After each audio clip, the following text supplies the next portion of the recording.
Doing our final walk and touch-up list here on our project. I noticed on some of our windows that the painter hadn't caulked cleanly right up against the window.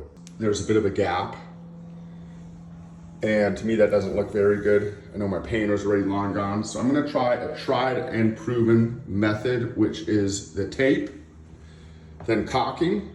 Let that dry just a little bit, but while the caulking is still wet, I am going to paint that and then pull the tape.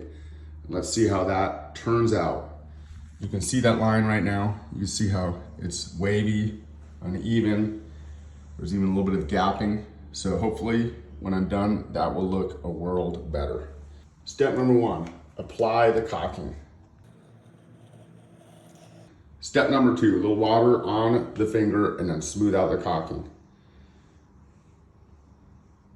In this case, I'm using the 950A white Sherwin-Williams 55-year siliconized acrylic latex caulking. And I think that's gonna do wonders. So I'm gonna let that dry for about 2-3 minutes. And then I'm gonna apply the paint with a brush, and then I'm gonna pull the tape. Let's see how that line looks. I think we're ready to apply the paint. So let's see how that looks. Now while the paint is still wet, we want to carefully pull the tape.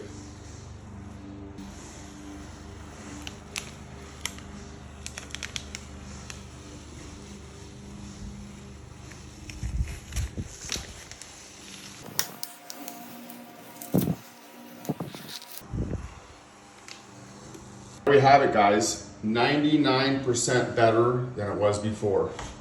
And that's the magic trick to getting a close to perfect straight line using the caulking, tape, and paint while it's still wet method.